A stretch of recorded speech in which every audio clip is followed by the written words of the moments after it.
Good morning. It's another beautiful and brisk morning as we again continue to celebrate the ups and downs of this year, as the weather is still moving us closer to a time of summer, which I know is coming, and yet still reminds us in the morning that it's cool and fresh and starting again.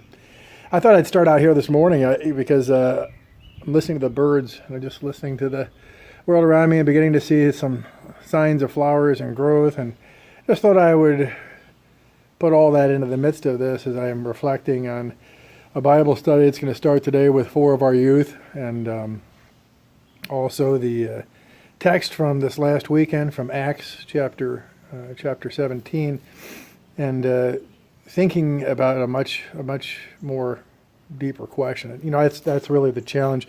Most of the time people don't think about anything really deep, and that's what I keep trying to work on here at American Lutheran. Is it's one thing to be hanging out in the church and a member of a church and connected to things, but I've always said that since I got here, I said I seek to help us grow roots, to grow deep, because a tree that has roots that are deep, it searches out water, it searches out life. It doesn't get blown down in the wind. It doesn't get knocked over in the storm.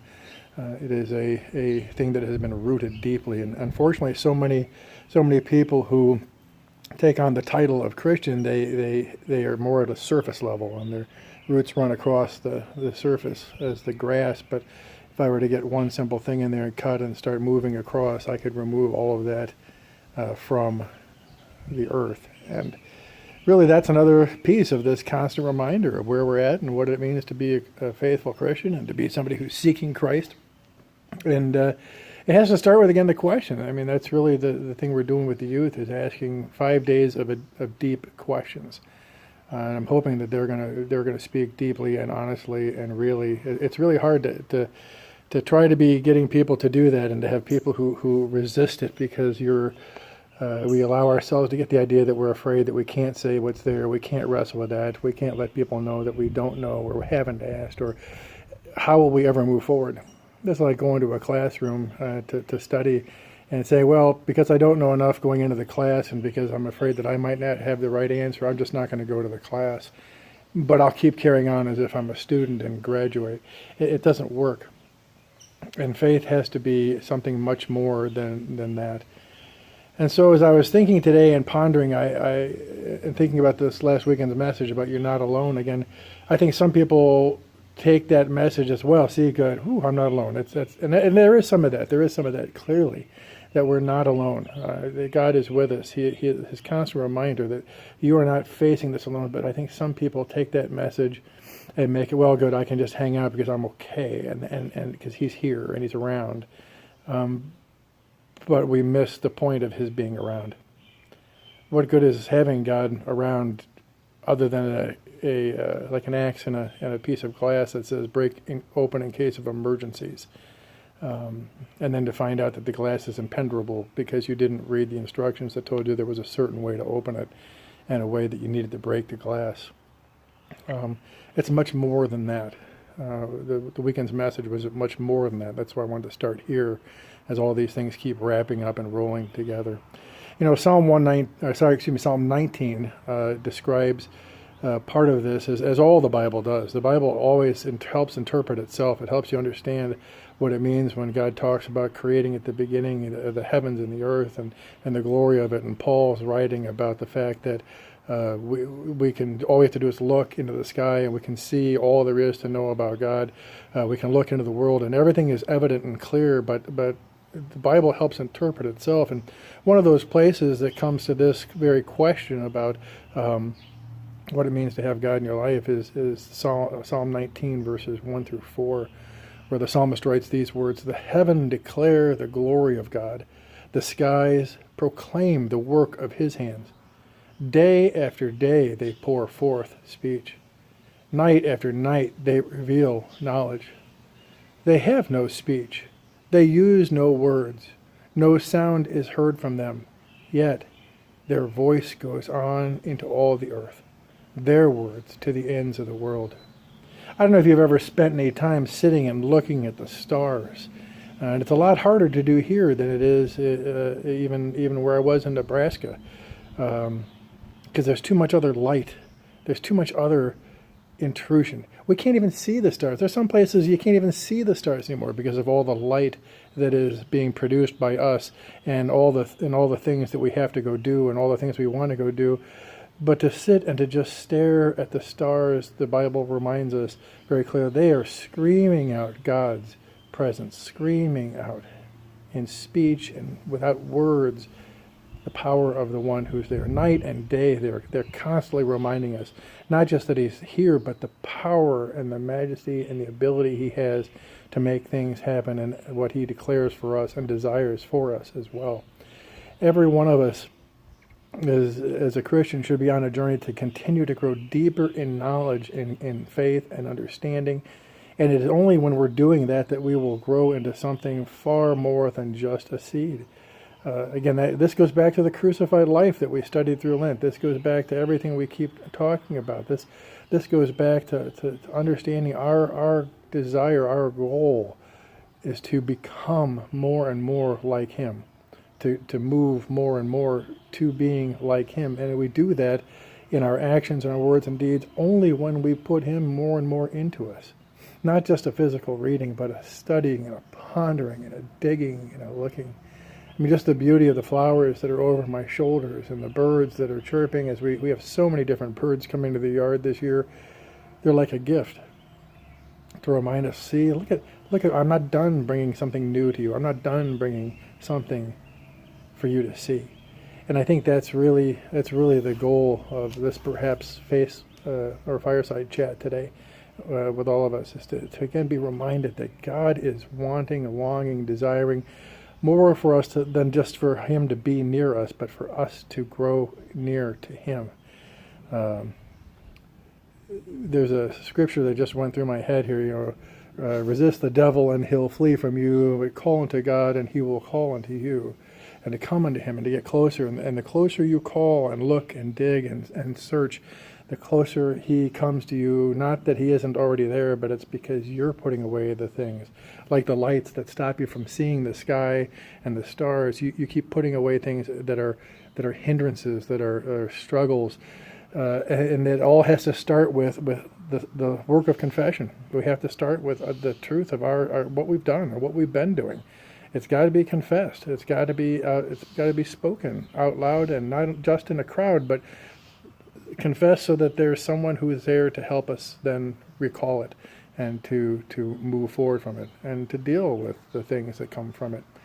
God's constant desire is for us to grow more and more like him, and he is holy. He is set apart. He is different. It's not just being able to look at the flowers and go, oh, there's a sign that God's there, but it's to understand if we were to take that flower apart and look at the beauties of the colors and how can one thing throw out all these different colors and pieces and forms and yet similarities and differences. What a beautiful thing. Last weekend, the first text that we read came back to me today as I was looking at the text getting ready with the youth for today. Acts 17, especially starting at verse 24 and following, reminds us about exactly what God's desiring for us and this being near us is again. And in the English Standard Version, the text is read this way, that the God who made the world and everything in it, being the Lord of heaven and earth, he does not live in temples made by man, nor is he served by human hands as though he needed anything, since he himself gives to all mankind life and breath and everything. And he made from one man every nation of mankind to live on the face of the earth, having determined allotted periods and boundaries of their dwelling place, that they should seek God, perhaps feel their way toward him and find him. Yet he is actually not far from each one of us. We are called to be people who are groping in the dark but seeking to feel him and to move closer and closer to him. It reminds us that there is no mistake in our being. We are allotted this place and time. We are here with a purpose, and it is not just to exist or to do a couple nice things. There is a purpose to our life. We are not a mistake. We are not something that just happens to be here. There is literally an importance and a purpose to your existence, and God has plotted it out that you would be here right now in this place, and as a member of this congregation even. And that asks the question, what are you called to be doing so that we as a congregation can begin to grow and to do the work we are called when God formed this congregation so long ago? But it's like groping in the dark sometimes. It's like moving forward piece by piece, little by little, dwelling in our presence with Him, knowing He's there, but reaching closer and closer to touch with Him. And I was thinking about the confirmation class. The last one we did is we were looking at the Psalms, in Psalm 119, verse 105. Your word is a lamp to my feet and a light to my path. And I asked the kids, what kind of lamp? And everybody comes up with all kinds of different ideas, but spotlights and things. But it's more like a lantern. It's more like a small lantern that's held. A spotlight would put light on everything, and for all those people who want to, like Glenn, who want this clear path paid out for them, God says, no, it's not going to happen, because He's not a spotlight for your path. It's about growing in diligence and moving closer to Him. But it's more like a lamp that, as you're walking on a camping trip in the middle of the night to go out and find perhaps the restroom, that you take your lantern with you, and it lights the path in front of you just a few steps at a time. And with every step, you move a little closer, and with every step, it reveals the next step. But we have to be looking, and we have to be using the light, and we have to be stepping forward. It doesn't do any good not to take the lamp with us and to use it and to ask the questions, where are you taking me, Lord, and what am I supposed to be doing as you are calling me?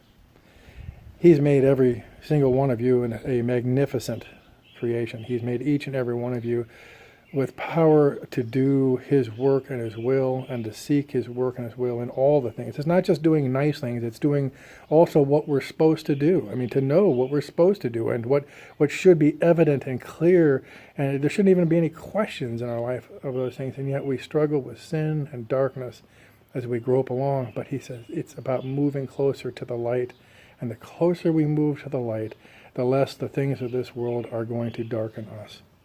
To see the stars who are speaking to us day and night. And I hope that this morning, as you get up, and as you see the world around you, which right now is a little bit hazy, perhaps projecting snow, you never know.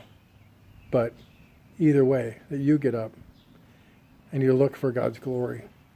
And don't look at it and just go, oh, that's nice. See, there's a sign that God's there. But because God's there, what does that mean for you and about you and what you're supposed to do today and be for Him today? God bless you all. Until I see you again, keep forgetting. I want to remind you that this week, Thursday, we are having an Ascension service, because this is the thing that ties it all together. So Thursday evening, I believe at 6:30, we're going to have a live Facebook and YouTube video. It'll be connected to this email as well. But we will be celebrating the ascension of our Lord on this Thursday. God bless you all. Take care. Know His presence. He's near you.